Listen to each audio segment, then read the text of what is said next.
Hey, David here with Guide Recommended. Talking casting, fly casting tips on this morning. I actually ran out to a local park to do some videos. I thought I'd go through some tips on fly casting. So casting tips, I wanted to go through about, I'm just memorizing this right now, so maybe 5-6 tips for fly rod casting. Got a beautiful sunrise coming, amazing day. Number one, you got to make sure you got a balanced outfit. What do I mean when I say balanced outfit? This is a 7-weight rod, and it's balanced with a 7-weight line. It's a weight forward 7-weight line. It's kind of a heavier setup than a lot of the fishing I do, but because it's a bright orange and a white line, it kind of helps instruct this course a little bit. So balanced outfit. The other one, you gotta relax. Number 2 is relax. We go fly fishing. I go fly fishing to soak it up. This nature, a morning in a park. So most days I get skunked, but a lot of the draw is to just be on the water, enjoy nature, enjoy those scenes. Had some geese here earlier. I noticed some crayfish in the water. I was like, geez, that is the streamer, the fish, the fly that I would be fishing. Enjoying the moment, relax. If you really punch that line, you can't cast. As much as you think you can put some power in it, it doesn't work that way. Relax. The other thing I wanted to mention, practice casting, right? You can very easily get your timing down just by watching that line unroll, right? A little bend, stop, bend, stop, bend, stop. Just watch that line. Get that timing. You can see I'm relaxed, right? A little bit more energy in it, right? Watch the line unroll.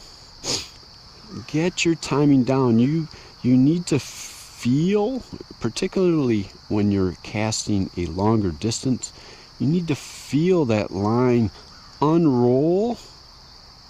Stop, bend the rod, push forward, unroll, cast down. So I think that's number 3. The other thing, you've got to start low. If you start with your rod up in this area when you're casting, all this slack, all that slack is taking that energy out of the rod, taking that bend out of it, right? If you're able to start low, letting the line drift down current, start low, use that water tension, bam, right? Bam. Bam. If you can notice, relaxed on that. Okay? Other key things when you're starting out in particular. Thumb on top, finger underneath. Thumb on top, finger underneath. Think of that thumb as an extension of the fly rod. That's kind of where you're like putting a little bit of that power into it. You're using that to steer where you're going. I wanted to take a quick little break. If you can, go into the description below and you will see a link to my website. It's got an email collection. Basically, it is how to set up a dry fly outfit. So, literally spooling up your reel, setting up your rod, tying all the knots, putting on a fly, and some recommended flies. Comes with a download along with a 20-minute video. So check it out. So with the right grip, thumb on top, You also want to think about, they call it the wedge, but it's basically, I think particularly when you're starting out, you want to lock the wrist, use a lot of your forearm. You're going to use a little bit of wrist, it's just part of it, but try to lock it as much as you can. Have this, what they call the wedge, right? And you're going to do, I like calling it like a smooth punch, right? So when I say smooth punch, right?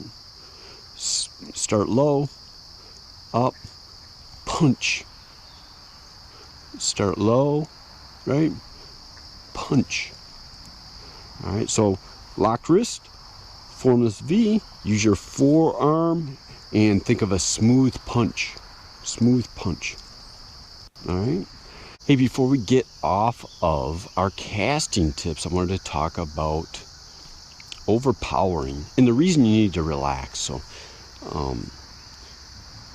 a fly caster and a rod have a limit to what they're able to carry. So the carry is the amount of line you can loft in the air and still comfortably, accurately present your fly.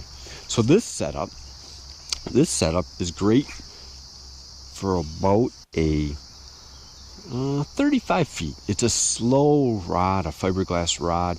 Makes good for video, but it doesn't want to go long ways. A more skilled caster could probably get it out there farther, but it's a shorter distance with me and with this rod setup. So the problem ends up being you can, overpower, right?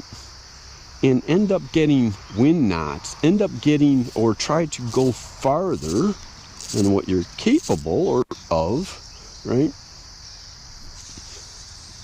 And you start just losing the accuracy, you lose the unrolling that we talked about earlier, which is going to help you put a smooth bend into it. So if you punch early on in your action without a smooth acceleration, things fall apart and you'll end up with those things called wind knots, which weakens your leader. So that's my last little tip. Thanks.